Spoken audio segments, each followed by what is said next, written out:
Olá, pessoal.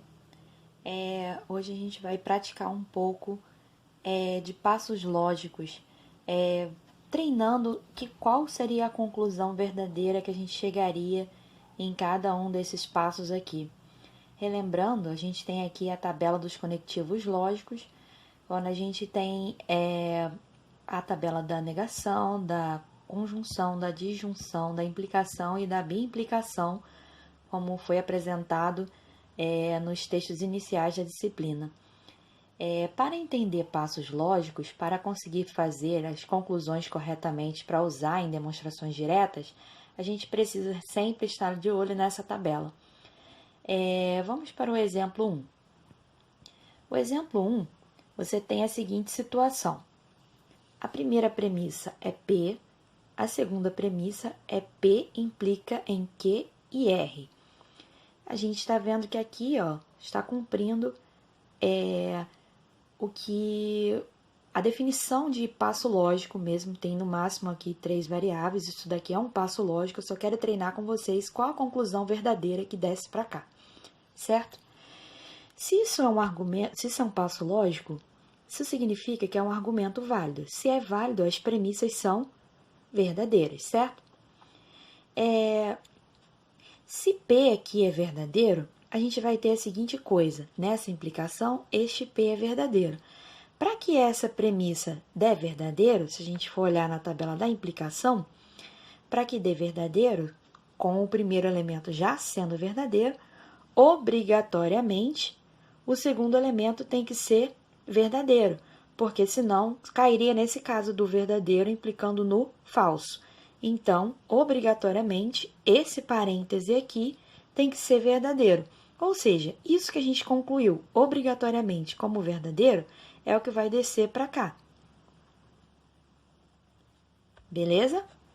Então, esse tá ok. Bom, passaremos agora para o segundo exemplo.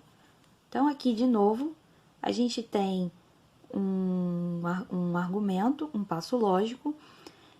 Se é um passo lógico, essas premissas são ambas verdadeiras, certo? E a gente vai observar a seguinte coisa. Pela regra do E, aqui na tabela, o E só é verdade quando os dois são verdade, certo? Ou seja, aqui a gente conclui que tanto P quanto Q são verdadeiros, certo? Então, P aqui é verdadeiro, o Q também é verdadeiro, certo? E aí a gente substitui esse valor verdade aqui. Q implica em R. E, de novo, a gente vai na tabela da implicação.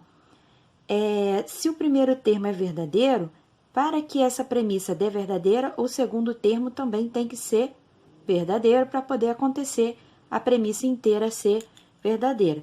Então, daqui a gente conclui obrigatoriamente que o R é verdadeiro. Então, desce para cá a nossa conclusão R, ok? Agora, a gente vai para o terceiro exemplo. O terceiro exemplo, a primeira premissa é não P, a segunda premissa é P ou Q e R, certo? Se isso aqui é um passo lógico, a primeira premissa é verdadeira, a segunda premissa é verdadeira também. Beleza. Se não P é verdadeiro, eu olho para cá, não P é verdadeiro. Se não P é verdadeiro, o que acontece com P? O P é falso. Então, aqui eu substituo o valor falso aqui. Beleza. O que eu tenho que analisar agora? Eu tenho que analisar a tabela verdade do OU, que é o conectivo principal entre esses dois blocos aqui. No OU, para que essa premissa aqui dê verdadeiro, o que a gente já tem? A gente já tem o primeiro termo como sendo falso.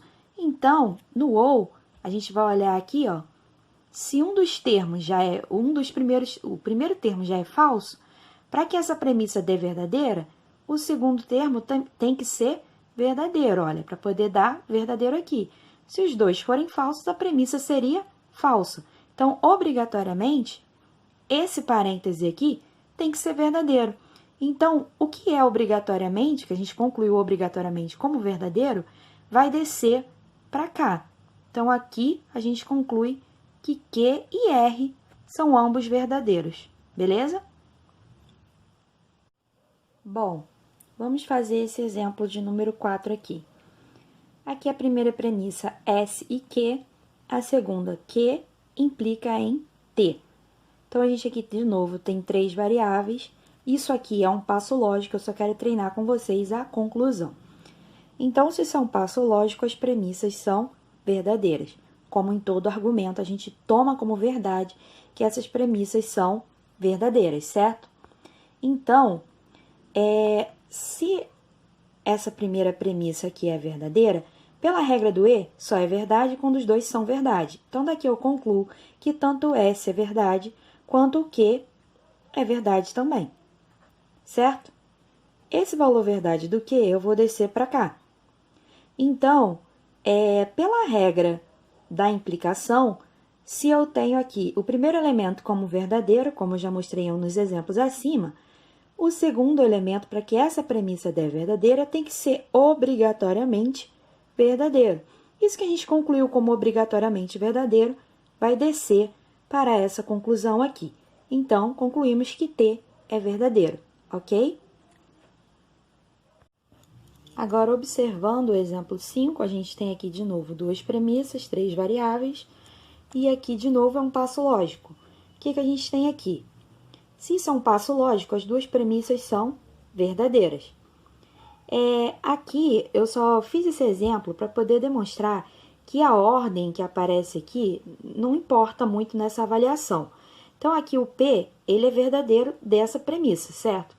Se o P é verdadeiro aqui, significa que o não P, ele é o quê? Falso. Novamente, pela tabela do OU, se o primeiro termo aqui é falso, a gente vai ter que reparar essa situação. O primeiro termo é falso. Para que a premissa inteira dê verdadeira, o segundo termo tem que ser o quê? Obrigatoriamente verdadeiro. Então, voltando para cá, o que a gente conclui? A gente conclui que este parêntese é verdadeiro. Ou seja, o que a gente concluiu obrigatoriamente como verdade aqui? Que Q implica em R é verdade. Ok? Espero que tenha entendido. Qualquer dúvida, coloca nos comentários.